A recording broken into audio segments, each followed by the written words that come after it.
অবশেষে বিএনপিও সরকার এবং সরকার প্রধান, সরকার তো নয়, সরকার প্রধান প্রফেসর ইউনূসের পদত্যাগের প্রসঙ্গটাকে নাটক বলে অভিহিত করল। আজকে পল্টনে বিএনপির তারুণ্যের সমাবেশ হলো এবং সেখানে লক্ষাধিক তরুণ তরুণীর সমাবেশ আমরা লক্ষ্য করেছি।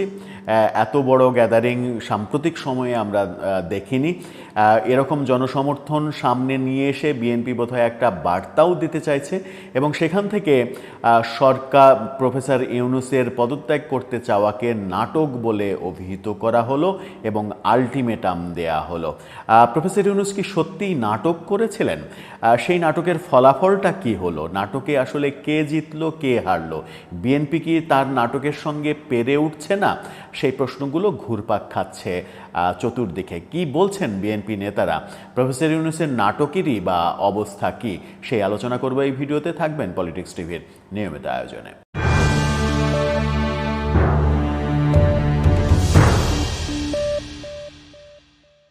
দর্শক, পলিটিক্স টিভির নিয়মিত ভিডিওগুলো স্পন্সর করছে প্রজাপতি.টিভি, নতুন ওটিটি প্ল্যাটফর্ম। আপনারা চাইলে ইউটিউবে, ফেসবুকে, ইনস্টাগ্রামে, টিকটকে দেখে নিতে পারেন। ডেসক্রিপশন বক্সে লিঙ্ক দেওয়া থাকবে, সেখান থেকেও আপনারা দেখে নিতে পারেন প্রজাপতির কার্যক্রম। চলে যাচ্ছি মূল ভিডিওতে।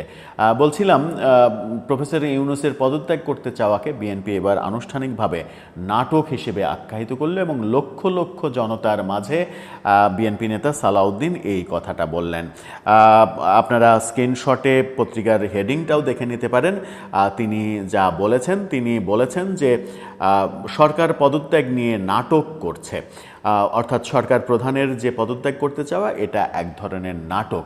ওদিকে মির্জা আব্বাস বলেছেন সরকারের শরীরের বিভিন্ন অঙ্গ প্রত্যঙ্গে পচন ধরেছে, এই পচন ধরা অবস্থায় এই সরকারকে নিয়ে সামনে এগোনো যাবে না, তাই এই সরকারের এখনই বিদায় নেওয়া উচিত, নির্বাচন দিয়ে নির্বাচিত সরকারের কাছে ক্ষমতা হস্তান্তর করে বিদায় নিয়ে নেওয়া উচিত, এরকম কথা এসেছে। আবার বিএনপির যিনি ভারপ্রাপ্ত চেয়ারম্যান তারেক রহমান, তিনি লন্ডন থেকে ভার্চুয়ালি যুক্ত হয়েছিলেন।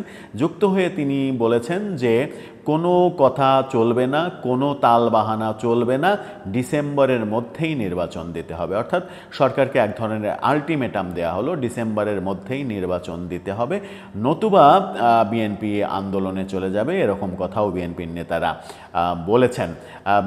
সেখানে ইশরাকের মেয়র হিসেবে শপথ না পড়ানো নিয়েও কথা বলা হয়েছে। ইশরাক ইস্যুতে সরকার এখনও হার্ডলাইনে, কিন্তু এত যে কিছু হচ্ছে, এত ঘটনা ঘটছে, তাতে কি বিএনপি রাজনৈতিকভাবে সুবিধাজনক অবস্থায় রয়েছে? আদতেও কি বিএনপি তার রাজনৈতিক কৌশলে সরকারের সঙ্গে সুবিধা করতে পারছে? অনেকে বলছেন যে বিএনপির রাজনৈতিক নেতৃত্ব খুব একটা সুবিধা করতে পারেনি। এই যে আজকে লক্ষাধিক মানুষের জমায়েত হলো, এই লক্ষাধিক মানুষের জমায়েত মানে হচ্ছে বিএনপির একটা বড় সমর্থন রয়েছে বাংলাদেশে। এই মুহূর্তে আওয়ামী লীগকে বাদ দিলে বিএনপি বাংলাদেশের সবথেকে বেশি সমর্থকের দল। সেটা বারবার প্রমাণ করারও আসলে কিছু নেই, এটা প্রমাণিত সত্য। আজকে এই শোডাউনের মাধ্যমে আর একটা ইঙ্গিত দেওয়া হলো, কিন্তু এই যে ব্যাপক জনগোষ্ঠী তাদের সমর্থক, কিন্তু নেতৃত্বের জায়গায় সঠিক দাবার চালটা কিংবা সঠিক ঘুঁটি সাজানোটা কি হচ্ছে, রাজনৈতিক ঘুঁটি সাজানোটা কিন্তু অনেক বড় একটা ব্যাপার। সেই ক্ষেত্রে বিএনপি কি গত 15 বছর ধরে যে দুর্বলতা প্রকাশ করে এসেছে, এখনও সেই রকম দুর্বলতা প্রকাশ করে চলেছে?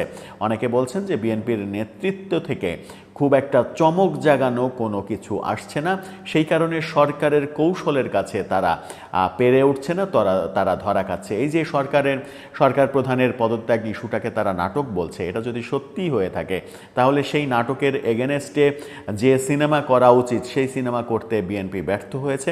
সেই কারণে সরকার তার অবস্থায় একেবারে মজবুতভাবে বসে আছে, সরকারের অবস্থান এতটুকু পরিবর্তন হয়নি। সরকারের অবস্থান পরিবর্তন করতে বিএনপি এই লক্ষ লক্ষ মানুষের সমাগম করেও কি সামর্থ্য আদায় করতে পারবে কিংবা সমর্থ হবে? সেই প্রশ্ন সামনে এসে যাচ্ছে, কারণ কৌশলের খেলা, রাজনীতি একটা কৌশলের খেলা। সেই কৌশল নেয়ার ক্ষেত্রে যদি তারা পিছিয়ে পড়ে, তারা এগিয়ে যেতে না পারে, তাহলে ব্যাপারটা আমার মনে হয় সুদূর পরাহত হয়ে যাবে।